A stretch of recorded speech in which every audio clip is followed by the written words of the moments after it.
حفظكم الله. السلام عليكم. السلام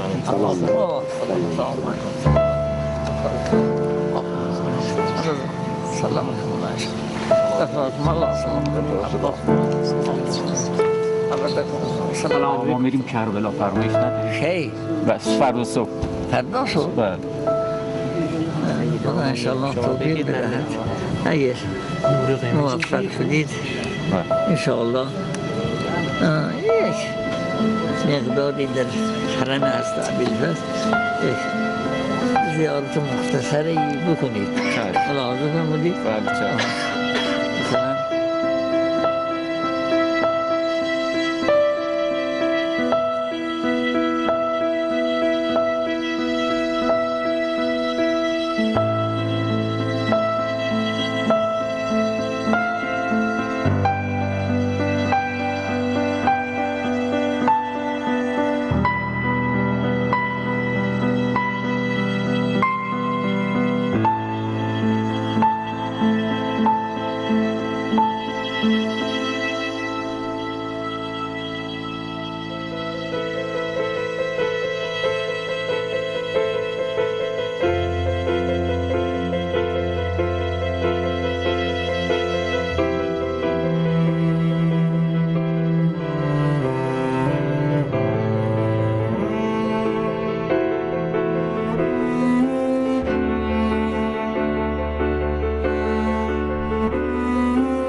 سولہ سال کی عمر تھی کربلا میں اور والد کی نگاہوں کے سامنے معمم ہوئے، لیکن ان کی نگاہیں بلند تر افق پر لگی تھیں، ایسے راستے کے پیچھے تھے جو زیادہ سے زیادہ تقرب الہی اور قلبی معرفت کے حصول تک لے جائے۔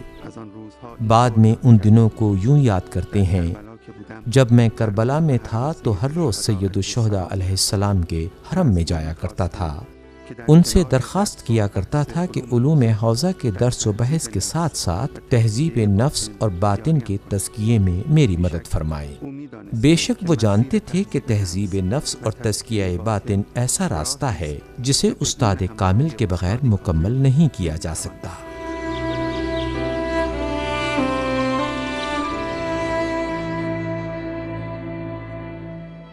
ایک مسئلہ بہت اہم ہے، وہ یہ کہ استاد کامل انسان کی سرپرستی کرے۔ یہ اہم ہے، یہ سب سے زیادہ اہم ہے۔ مرحوم آقا قاضی کا فرمانا تھا کہ جو شخص استاد کامل کے دامن کو پکڑ لے وہ ایسا ہے کہ جیسے اس نے آدھا راستہ طے کر لیا ہو۔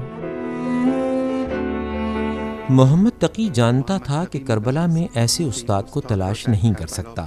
حوزہ علمیہ کربلا دنیاوی علوم کا مرکز تھا، خاص طور پر ادبیات عرب کی جگہ تھی، لیکن اس بات کو بھی جانتا تھا کہ سید الشہداء علیہ السلام وادی معرفت کے لیے باب ورودہ یعنی داخل ہونے کا دروازہ، اپنے مقصود تک پہنچنے کے لیے کلید کو اسی درگاہ سے لینا ہوگا۔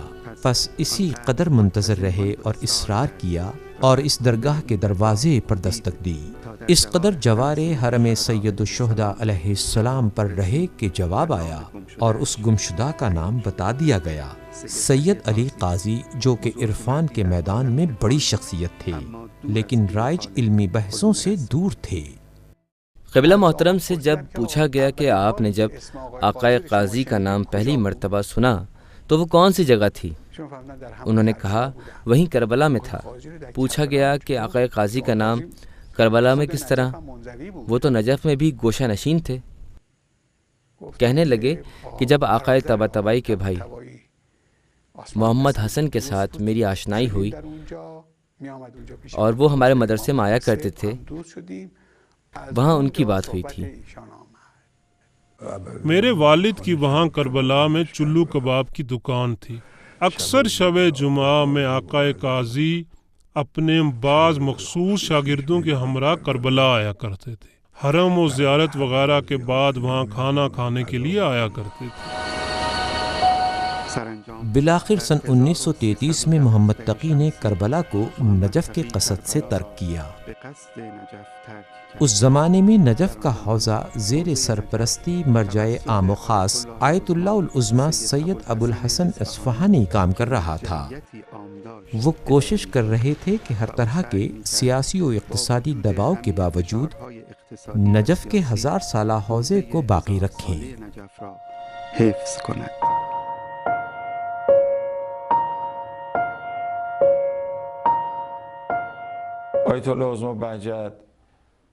آیت اللہ العظمیٰ بہجت نے مجھ سے فرمایا، ہر شب حضرت امیر المومنین علی علیہ السلام کے حرم مشرف ہوتا تھا۔ فرماتے ہیں کہ ایک رات دعا شروع کرنے سے پہلے میں نے دیکھا کہ 70 افراد سے بھی زیادہ آیت اللہ محمد حسین کمپانی غروی جیسے لوگ نماز وتر میں کھڑے ہو کر دعائے ابو حمزہ سمالی کو زبانی اول تا آخر پڑھتے ہیں۔ یعنی اس زمانے میں جب دائیں بائیں دیکھتے تو ہر گوشے میں اولیاء کامل خدا میں سے کوئی نہ کوئی وہاں ہوتا تھا۔ حاج آقا شیخ مرتضیٰ طالقانی کے ساتھ ان کی اچھی آشنائی تھی، ان کے ساتھ مانوس تھے۔ کہتے ہیں کہ ان کی عمر کے آخری ایام میں ان کا بہت خیال رکھتا تھا۔ وہ واقعات جو انہوں نے خاص طور سے ذکر فرمایا تھا وہ یہ ہے کہ انہوں نے آخری رات ہمیں اکٹھا کیا۔ وہ آخری رات جب دوسرے دن انہوں نے دنیا سے جانا تھا۔ کہتے ہیں کہ وہ بہت خوش تھے، بہار الانوار سے موت و مرگ کے بارے میں روایات پڑھ رہے تھے، پھر خود ہی اس کے معنی بھی کر رہے تھے۔ وہ بہت زیادہ خوشحال تھے اور انتہائی پرمسرت نظر آ رہے تھے۔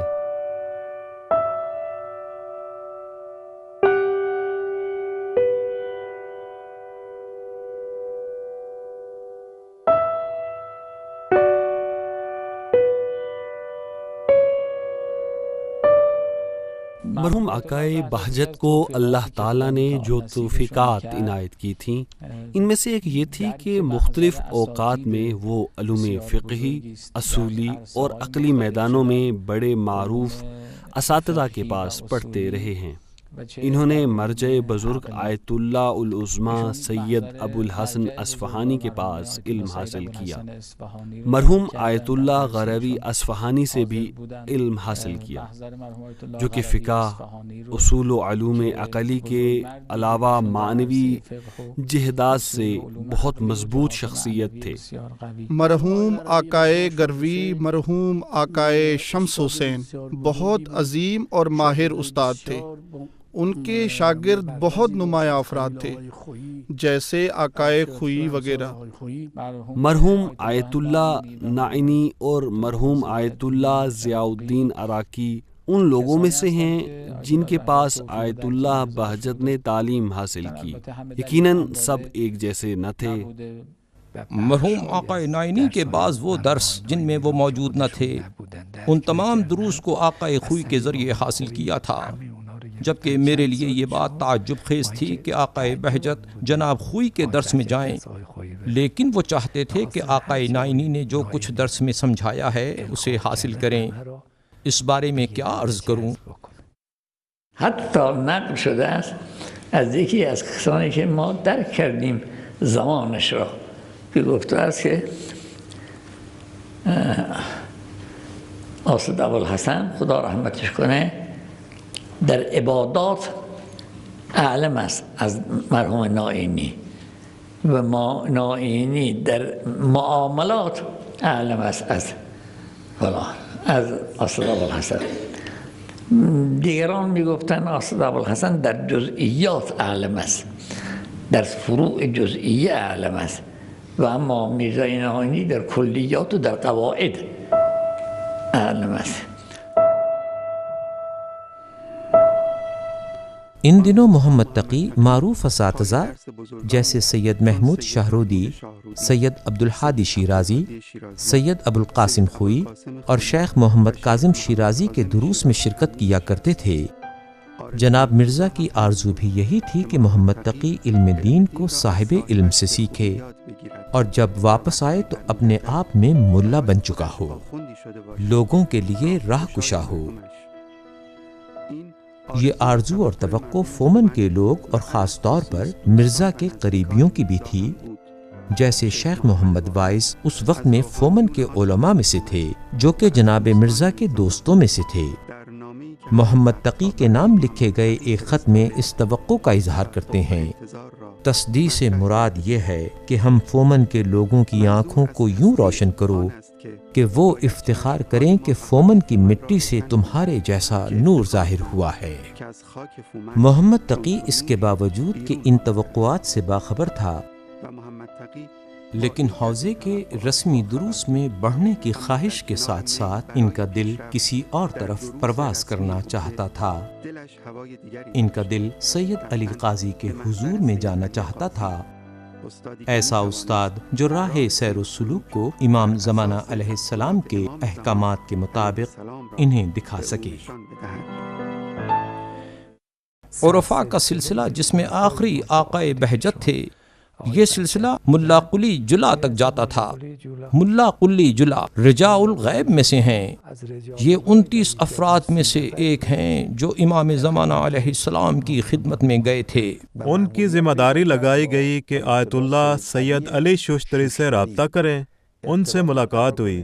اس ملاقات کے بعد سلوک اور عرفان عملی کے بارے میں دستور العمل مرحوم آقا سید علی ششتری رضوان اللہ تعالی علیہ کو دیا گیا۔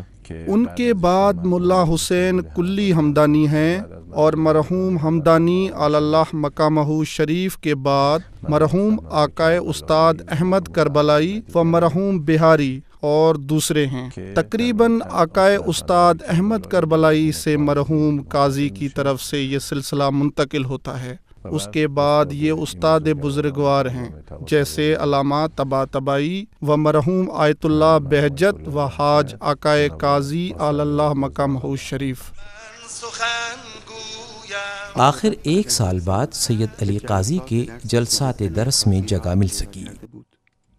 بہت کم شاگردوں کا حلقہ تھا جو مقصد تک پہنچنے کے لیے ہر طرح کے دباؤ اور باتوں کو برداشت کیا کرتے تھے اور ہرگز اس کا اظہار نہیں کیا کرتے تھے۔ ایسے طالب علم جو کسب معرفت و معنویت میں سنجیدہ اور رائج علوم سے بلند تر کسی چیز کی جستجو میں تھے، اپنی کائنات اور پھر آخر اپنے محبوب کی گہری شناخت کے پیچھے تھی۔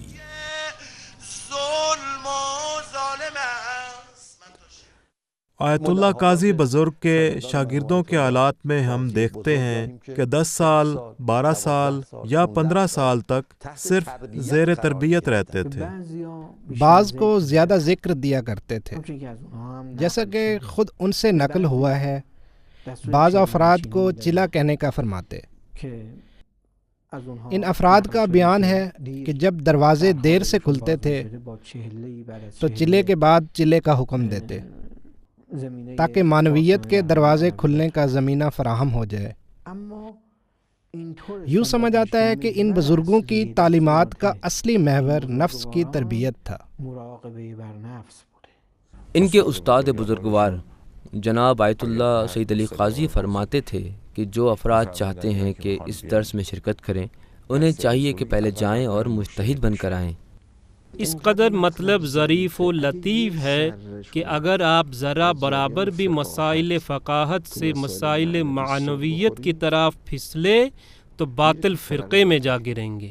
اسی لیے یہ سب بزرگوار شریعت کے پابند تھے، آداب شریعت پر متوجہ رہتے، حتیٰ تعلیم و تعلم فقہ کو نہ صرف لازم و جائز جانتے تھے بلکہ بعض افراد جیسے خود یہی بزرگوار فقہ کے میدان میں مرجعیت کی حد تک آگے گئے ہیں۔ ان کی یہ ذمہ داری بھی تھی کہ دوسروں کو بھی تعلیم دیں۔ سید علی قاضی ایک اہل معرفت مجتہد کے عنوان سے اس بات میں کامیاب تھے کہ اہل علم افراد میں سے باصلاحیت افراد کی اپنے پاس تربیت کریں، جیسے علامہ طباطبائی، آیت اللہ شیخ محمد تقی عاملی، آیت اللہ شیخ عباس کوچانی، آیت اللہ علی محمد بروجردی اور آیت اللہ سید عبد الکریم کشمیری۔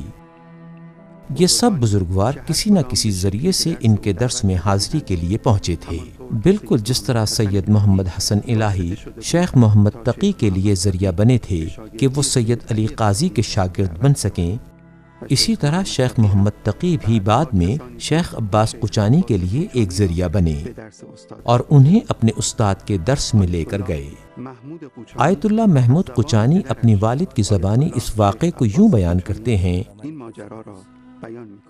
آپ کو سید محمد کاظم یزدی رحمۃ اللہ علیہ کے مدرسے میں ایک کمرہ بھی دیا گیا تھا جو مدارس حوزہ علمیہ نجف کی معروف درسگاہوں میں سے ایک تھی۔ 5-6 مہینے بعد یہ محسوس ہوا کہ آقا بہجت کے معمولات زندگی دوسرے طلباء سے مختلف ہیں۔ میں یہ دیکھ کر بہت خوش ہوا۔ ایک دن مدرسہ کے وسط میں واقع حوض پر وضو کرتے وقت جب وہ بھی موجود تھے، میں ان کے پاس گیا اور کہا کہ اگر آپ کسی خاص استاد کے پاس جاتے ہیں تو مجھے بھی ساتھ لے چلیں۔ انہوں نے خوشی کا اظہار کیا اور کہا کہ کل ساتھ چلیں گے۔ پھر ہم مرحوم آقا سید علی قاضی کی خدمت میں گئے اور ایسے گئے کہ 14 سال وہاں گزارے۔ شیخ محمد تقی شیخ عباس قچانی کے علاوہ اس وقت کے نوجوان طالب علم سید عبد الکریم کشمیری کے لیے بھی ایک واسطہ بنے، اور اسی طرح آیت اللہ سید ابو القاسم خوئی جو اس وقت ان کے فقیہی استادوں میں سے تھے، ان کے لیے واسطہ بنے کہ سید علی قاضی کے ساتھ آشنا ہوں اور ان کے اخلاقی و معنوی دروس میں شرکت کریں۔ یہ شاید زکوٰۃ یا اس توفیق کا شکرانہ تھا کہ جب محمد تقی نے سید علی قاضی جیسے استاد کامل کو تلاش کرنے میں کوشش کی تھی۔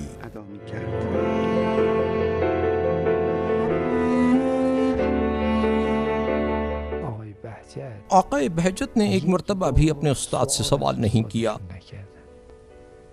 وہی شرط جو جناب خضر نے حضرت موسیٰ علیہ السلام سے کی تھی کہ جب تک میرے ساتھ رہو مجھ سے کوئی سوال نہ کرنا۔ آقا بہجت اس طرح کے تھے، یعنی تسلیم محض تھے۔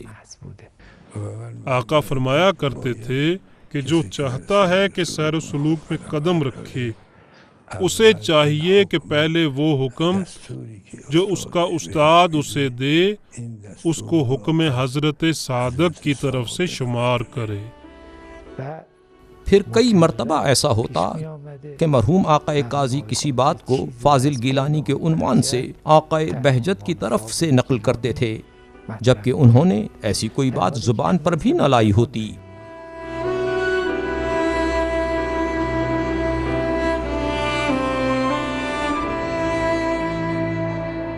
اسی سال بعض افراد نے جو ظاہر میں شریعت کے پابند تھے اور ہمدرد بھی تھے، انہوں نے مرزا محمود کو خبر دی کہ تمہارا بیٹا صوفیوں کے ساتھ اٹھتا بیٹھتا ہے۔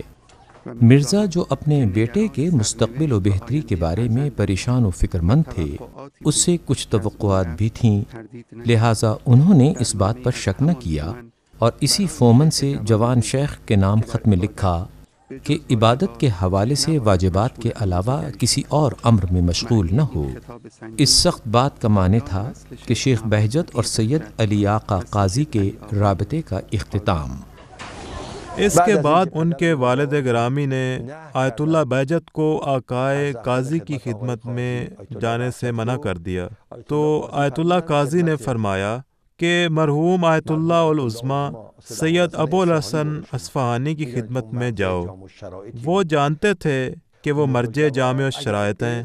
فرمایا اگر انہوں نے اجازت دی تو واپس آ جاؤ، اور اگر اجازت نہ دی تو اپنے والد کی رائے کو انتخاب کرو۔ مرحوم آقائے ابو الحسن کا اصرار تھا کہ نجف اصول و فقہ کا مرکز ہو۔ ان کی زیادہ تاکید یہ تھی کہ طالب علم نجف سے مجتہدین بن کر جائیں۔ آیت اللہ العظمیٰ سید ابو الحسن اصفہانی کی سید علی آقائے قاضی کے ساتھ دوستی ان کی مرجعیت سے کئی سال پہلے سے تھی۔ سید ابو الحسن جانتے تھے کہ مرزا علی آقا شریعت کے پابند عارف ہیں، جناب قاضی بھی ان کے باطن کی پاکیزگی اور روحانی کیفیت سے آگاہ تھے۔ دونوں اس افراط و تفریط سے پریشان تھے جو معرفت اور سیر و سلوک کے نام سے مختلف گروہوں میں رواج پا چکی تھی۔ یہی وجہ تھی کہ آیت اللہ سید علی قاضی نے شیخ محمد تقی کو آیت اللہ اصفہانی کے پاس بھیجا تاکہ پھر جو بھی فیصلہ کرے اپنے مرجع تقلید کی اجازت کے ساتھ کرے۔ وہ پھر آیت اللہ العظمیٰ آقائے سید ابو الحسن اصفہانی کی خدمت میں گئے۔ انہوں نے فرمایا کہ باپ کا حکم واجب ہے۔ اس کے بعد پھر آقائے بہجت نے آقا قاضی کے درس میں شرکت کرنی چھوڑ دی۔ انہوں نے اپنے آپ کو اس پر عمل کرنے کے لیے آمادہ کر لیا اور عملی طور پر مرحوم آقا قاضی رحمۃ اللہ تعالی علیہ کے ساتھ قطع رابطہ کر لیا۔ مرحوم آقا قاضی کے بعد شاگردان اور طلباء کی طرف سے اس قطع تعلق پر ان کی سرزنش کی گئی، اور ان کی دلیل یہ تھی کہ ابھی تمہارے روحانی باپ آقا قاضی ہیں اور وہ آپ پر حق ولایت رکھتے ہیں، اس لیے آپ کو چاہیے کہ یہ دیکھیں کہ وہ کیا کہہ رہے ہیں۔ آقا بہجت کی صورتحال اور کیفیت بتاتی تھی کہ ان کے تمام امور کنٹرولڈ و منظم ہیں۔ آقا بہجت کبھی بھی آزاد نہ تھے، عبدیت کے تمام معنی پر پورا اترتے تھے، صحیح معنی میں عبد تھے۔ وہ عبد جو کبھی بھی اپنے سے کوئی کام نہیں کرتا اور ہمیشہ مولا کے حکم کا منتظر رہتا ہے۔ میرے والد مرحوم فرماتے تھے کہ جب یہ خط آیا تو ان کے حالات و معمولات پر بہت گہرا اثر ہوا۔ وہ کوشش کرتے تھے کہ نماز میں کم ترین واجب پر اکتفا کریں تاکہ اطاعت والد مکمل ہو۔ آیت اللہ فہری کہتے ہیں کہ ایسا عمل کرنا بھی ان کے لیے ایک قسم کی رضایت تھی، یعنی خود ایسا طریقہ عمل بھی ایک طرح کی رضایت تھی۔ حضرت آیت اللہ خوشبخت کہتے ہیں کہ میں نے آقا بہجت سے پوچھا، آپ 4 سال کے بعد پھر دوبارہ آقا قاضی سے ملاقات کے لیے کیوں نہیں گئے؟ وہ پہلے والا انس کیوں نہیں رہا؟ کہنے لگے، جو کچھ مجھ تک پہنچنا تھا وہ ان 4 سالوں میں مجھے مل گیا۔ اگرچہ آیت اللہ العظمیٰ بہجت کا یہ بیان اور اسی طرح کی ان کی صلاحیت کے بارے میں وہ تعریف جو سید علی قاضی کے اکثر شاگردان کرتے تھے، اس سے معلوم ہوتا ہے کہ شیخ محمد تقی ان 4 سالوں میں جو کچھ استاد سے حاصل کرنا چاہتے تھے حاصل کر چکے تھے، لیکن سید علی آقا قاضی سے دوری اور ان کے درس کی روحانی فضا سے دوری نے جوان فاضل گیلانی کو اس قدر اداس کر دیا تھا کہ وہ آہستہ آہستہ دوسروں سے الگ تھلگ ہو گئے، جس کی وجہ سے وہ گوشہ نشینی اور تنہائی میں چلے گئے۔ گہری خاموشی اختیار کر لی کہ شاید یہ ان کے استاد کی طرف سے آخری دستور عمل تھا۔ میں حدیث پڑھتا ہوں، امام رضا علیہ السلام فرماتے ہیں، من علامات الفقہ الحلم العلم والصمت۔ صمت سواد کے ساتھ ہے، اس کا معنی خاموشی ہے۔ اس خاموشی کا مطلب یہ نہیں ہے کہ ہم بات نہ کریں۔ خاموشی کا معنی یہ ہے کہ تمہاری جان و روح کی سرزمین پر اس ذات کے علاوہ کسی اور کی باتیں نہ ہوں، اس کے سوا کسی اور کے بارے میں آواز نہ ہو۔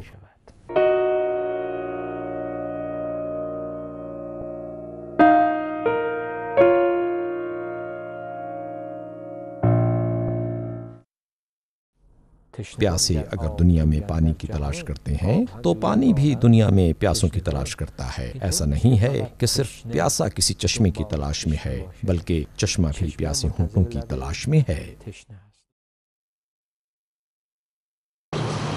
رسیدن به مقام مخلصین چه عملی لازم انجام بدهد عمل مخلصین را. عمل مخلصین چیه؟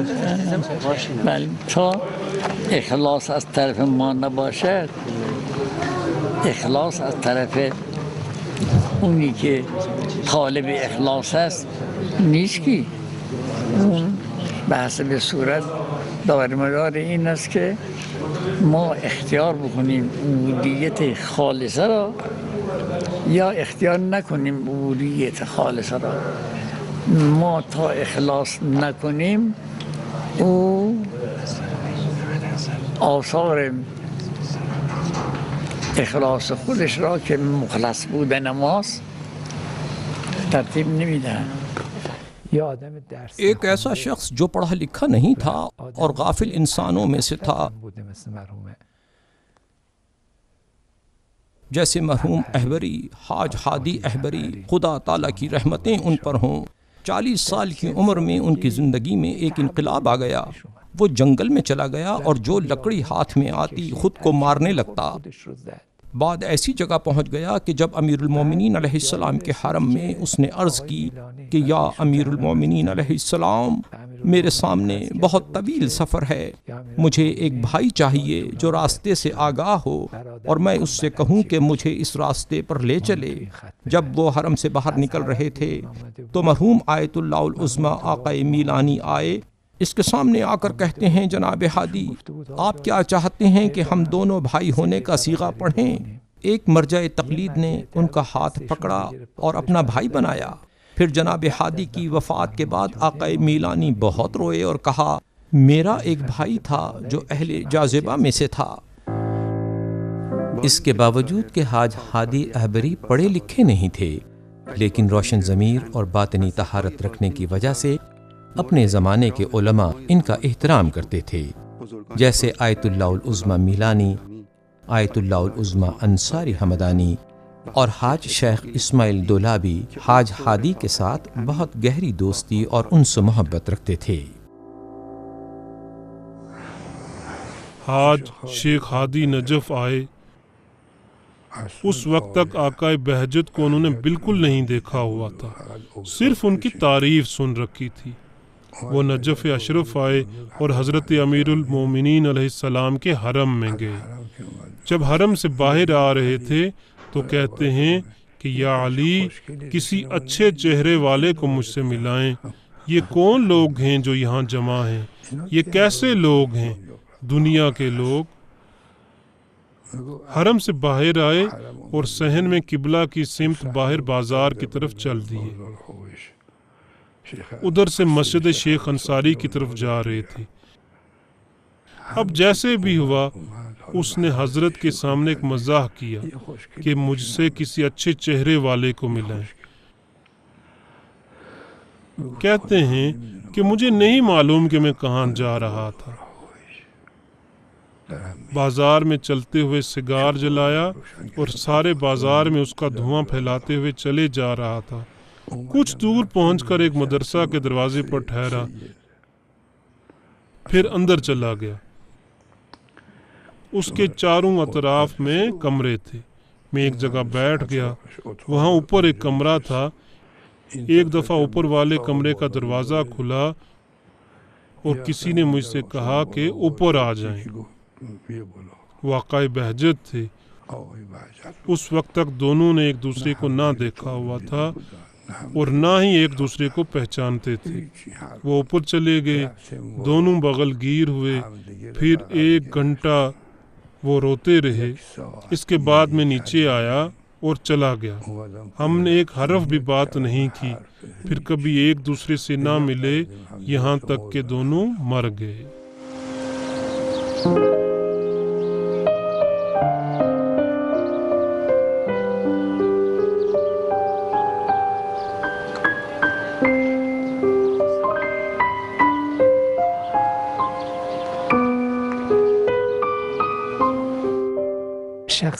دوسری شخصیت جن سے آقا بہجت کو بہت انس و محبت تھی، حاج محمد حسین غروی تھے۔